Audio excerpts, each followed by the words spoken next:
Assalamualaikum warahmatullahi wabarakatuh. Jumpa lagi bersama saya Fauji di channel Fauji Ganim. Teman-teman semuanya, apa kabar? Semoga dalam kondisi sehat walafiat. Dan ini video pertama saya setelah channel ini mendapat teguran dan pembatasan monetisasi. Jadi 3 bulan yang lalu, eh, channel saya ini Fauji Ganim mendapatkan ini ya, peringatan dari YouTube dan harus demonetisasi sehingga selama 2 bulan terakhir tidak ada penghasilan yang masuk dari view. Nah, ini kan saya agak bimbang apakah akan terus melanjutkan konten atau tidak gitu ya. Karena kenapa? Karena kalau nanti lanjut tiba-tiba pas didaftarkan kembali tidak disetujui gitu ya, aduh ini lumayan ini juga sayang juga. Tapi alhamdulillah tanggal 12 Januari 2025 kemarin itu adalah batas waktu yang diberikan oleh YouTube untuk saya melakukan pendaftaran kembali agar dimonetisasi setelah video-video yang dianggap ada konten-konten channel lain, karena memang saya kan suka mengambil cuplikan-cuplikan video ya, dan itu ternyata dinilai tidak boleh melanggar.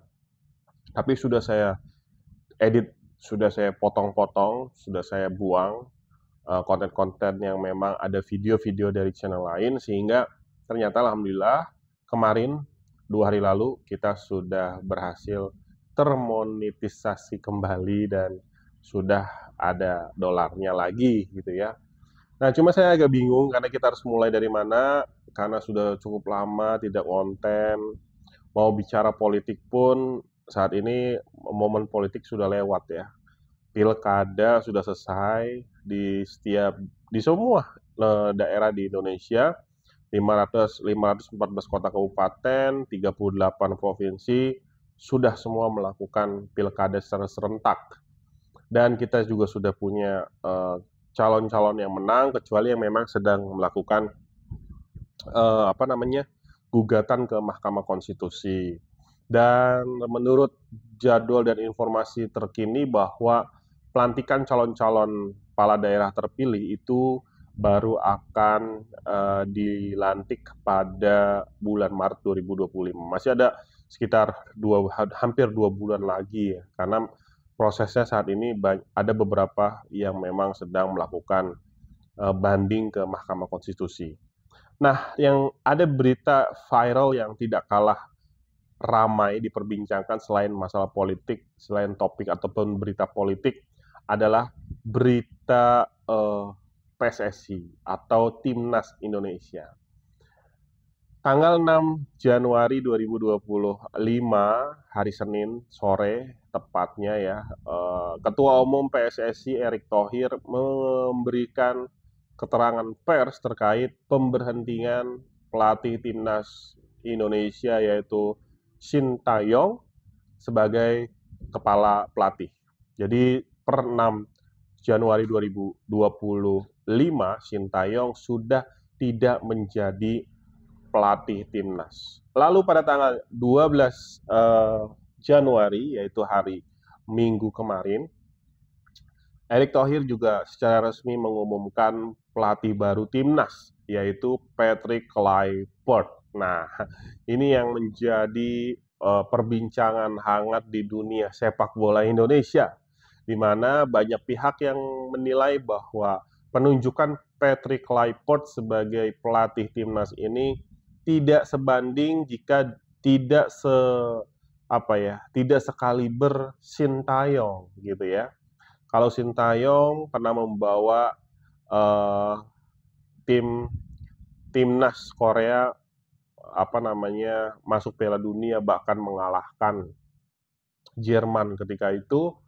Sedangkan Patrick Kluivert ini belum memiliki prestasi sebagai pelatih. Prestasi tertinggi ya bisa masuk Piala Dunia mendampingi Louis van Gaal sebagai asisten pelatih Belanda ya.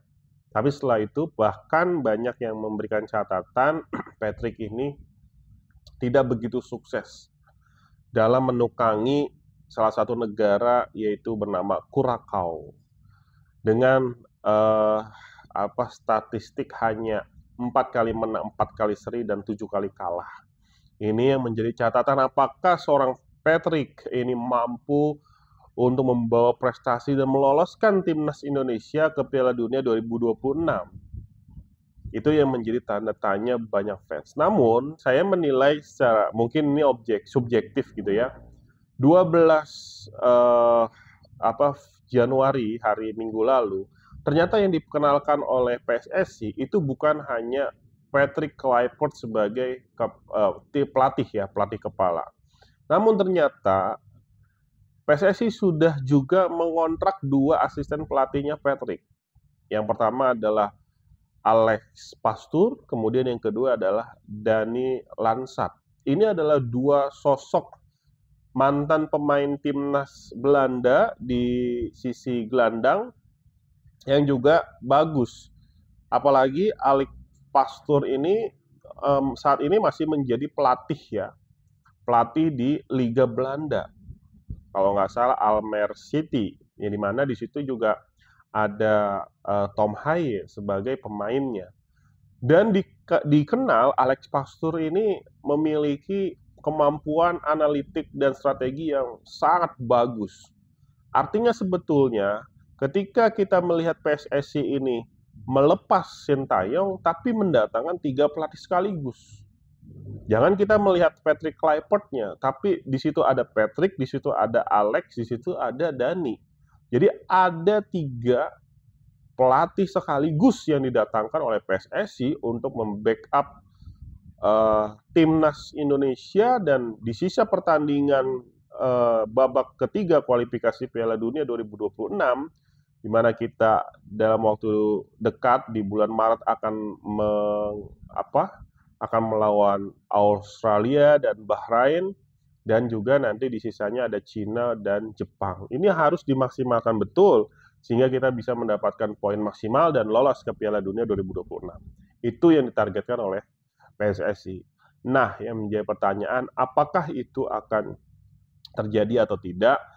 Perlu kita nantikan, dan kita terus berikan doa dan dukungan sebagai fans dan masyarakat Indonesia, dan kita punya mimpi bersama bahwa timnas Indonesia bisa lolos ke Piala Dunia.